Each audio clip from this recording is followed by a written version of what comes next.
Assalamualaikum warahmatullahi wabarakatuh. Perkenalkan, nama saya Nurul Ulfa Amelia. Saya dari Fakultas Ekonomi Universitas Muhammadiyah Bandung dari jurusan akuntansi. Pada kesempatan kali ini, saya akan menyampaikan sedikit yang saya ketahui tentang analisis profitabilitas, yaitu Return on Asset atau ROA.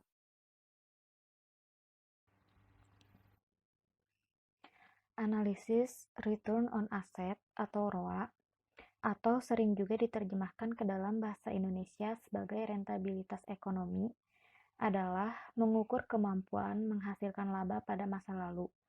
Analisis ini kemudian bisa diproyeksikan ke masa depan untuk melihat kemampuan perusahaan menghasilkan laba pada masa mendatang.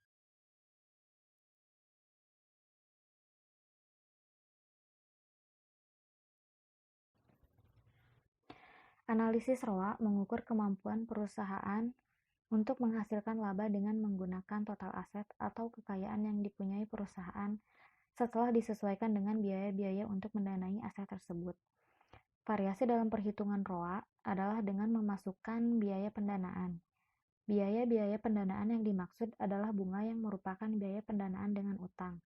Dividen yang merupakan biaya pendanaan dengan saham dalam analisis ROA tidak diperhitungkan.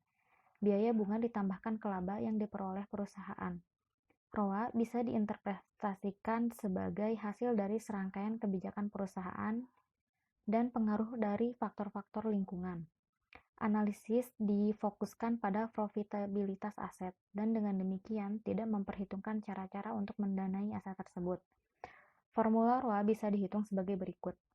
ROA sama dengan laba bersih ditambah bunga dibagi total aset rata-rata.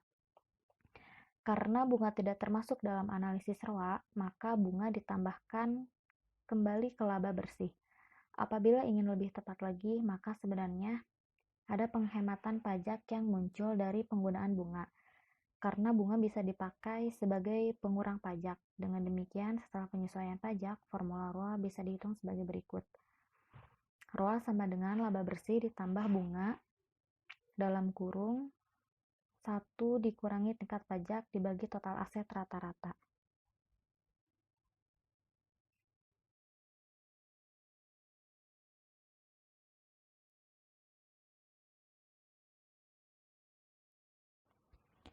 Komponen-komponen ROA. ROA bisa dipecah lagi ke dalam dua komponen, yaitu profit margin dan perputaran total aktiva atau aset. Pemecahan ini bisa menghasilkan analisis yang lebih tajam lagi.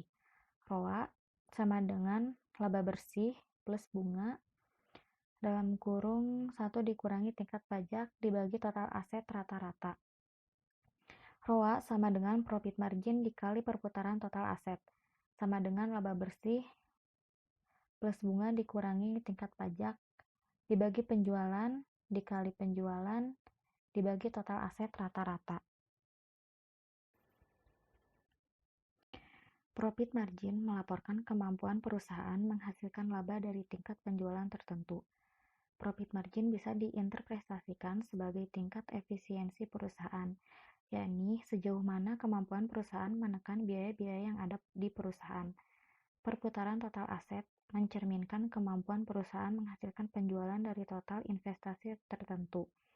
Rasio ini juga bisa diartikan sebagai kemampuan perusahaan mengelola aktiva atau aset perusahaan.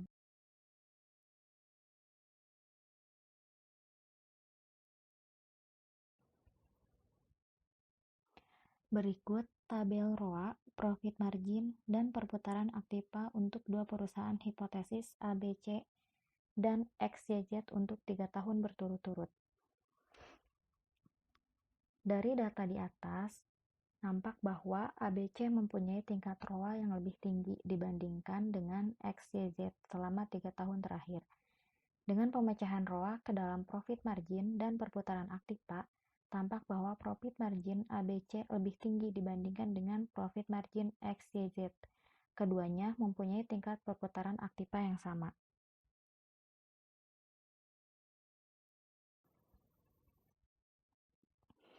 Interpretasi ROA. Operating leverage menunjukkan sejauh mana pemakaian beban tetap dalam suatu perusahaan. Perusahaan yang menggunakan beban yang tinggi berarti mempunyai operating leverage yang tinggi. Beban tetap operasional datangnya dari beban depresiasi peralatan atau bangunan. Perusahaan yang mempunyai proporsi aktivitas tetap yang besar akan mempunyai beban operasional yang tinggi dan berarti mempunyai operating leverage yang tinggi. Perusahaan atau industri-industri mempunyai struktur biaya variabel dan biaya yang berbeda-beda. Perusahaan eksplorasi dan pengolahan minyak, perusahaan baja mempunyai proporsi aktiva yang besar. Sebaliknya, industri supermarket, grosir, rumah makan merupakan industri atau perusahaan yang mempunyai proporsi aktiva tetap yang lebih kecil dibanding perusahaan minyak.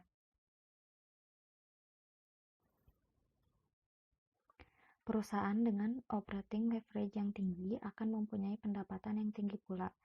Itu berarti resiko perusahaan tersebut tinggi. Apabila kondisi perekonomian membaik, penjualan meningkat, perusahaan dengan operating leverage yang tinggi akan mengalami kenaikan keuntungan yang tinggi.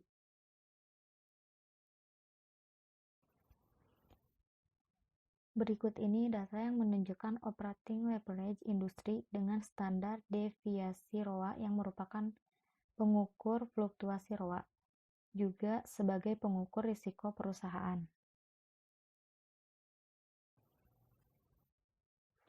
Dari data tersebut, tampak bahwa semakin tinggi operating leverage, semakin tinggi variabilitas ROA. Industri minyak mempunyai operating leverage yang paling tinggi, dan dengan demikian mempunyai fluktuasi ROA yang semakin tinggi pula.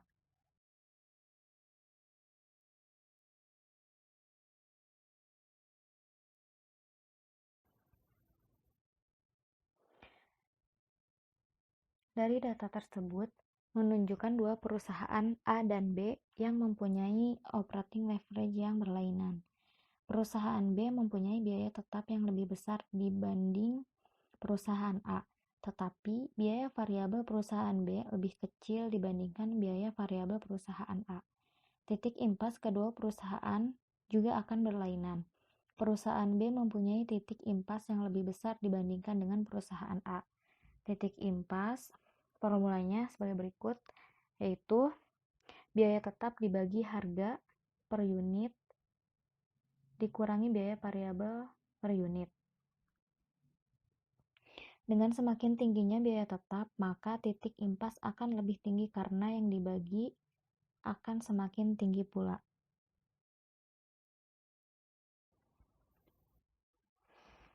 Konsep lain yang berkaitan dengan operating leverage adalah margin kontribusi. Margin kontribusi adalah harga per unit dikurangi biaya variabel per unit. Karena biaya tetap tidak akan berubah dengan kenaikan penjualan. Laba operasional akan naik dengan naiknya margin kontribusi. Kenaikan total laba operasional adalah margin kontribusi per unit dikalikan dengan kenaikan penjualan dalam unit. Margin kontribusi juga bisa diukur melalui presentasi, yaitu margin kontribusi dibagi dengan penjualan dikalikan 100%. Untuk setiap kenaikan penjualan sebesar Rp1, margin kontribusi akan naik sebesar persentase margin kontribusi. Laba operasional sama dengan kuantitas dikali harga per unit dikurangi variabel per unit dan dikurangi biaya tetap.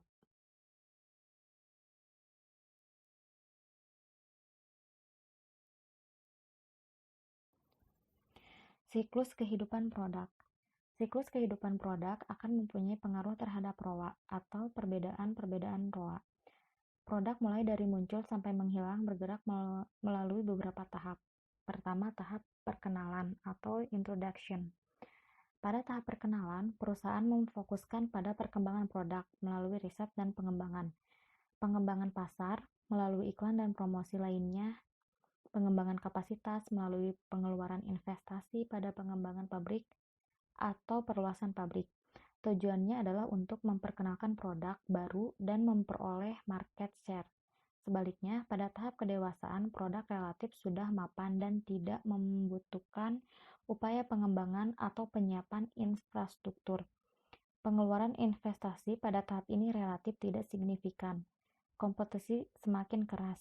Pengelolaan biaya menjadi penting pada tahap ini. Pada tahap ini, perusahaan bisa memperoleh laba atau ROA yang cukup tinggi dibandingkan pada tahap-tahap lainnya. Pada tahap penurunan, perusahaan sudah mulai mengambil ancang-ancang untuk keluar dari bisnis produk tersebut.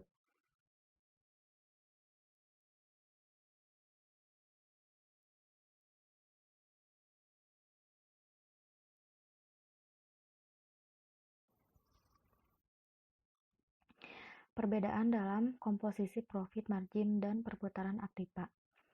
Pembatasan kapasitas dan pembatasan kompetisi. Perusahaan yang ditandai dengan biaya tetap yang besar dan membutuhkan periode yang lama untuk membangun atau menambah kapasitas produksi akan mempunyai pembatasan kapasitas. Ada batasan yang membatasi jumlah atau besarnya perputaran aset perusahaan. Bagi industri semacam ini, diperlukan cara lain agar diperoleh ROA yang mampu menarik modal ke usaha tersebut. Cara tersebut adalah dengan menaikkan profit marginnya. Dengan demikian, meskipun perputaran aktiva perusahaan terbatas, perusahaan bisa memperoleh ROA yang tinggi dengan menaikkan profit marginnya. Strategi bisnis. Menurut strategi generik yang dirumuskan oleh Michael Porter, ada 3 jenis strategi generik, yaitu: pertama, diferensiasi yang dilakukan dengan jalan membedakan produk relatif terhadap pesaing.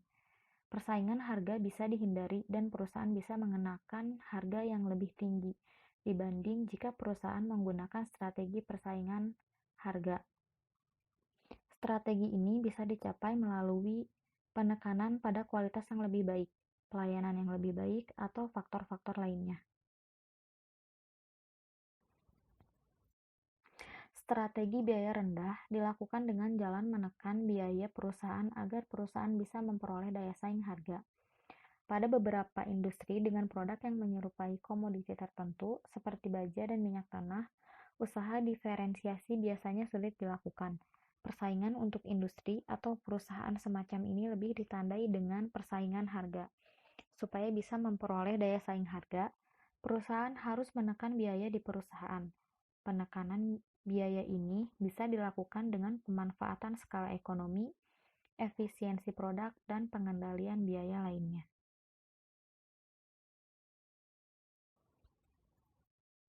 Demikian penjelasan dari saya. Mohon maaf apabila ada kesalahan. Wassalamualaikum warahmatullahi wabarakatuh.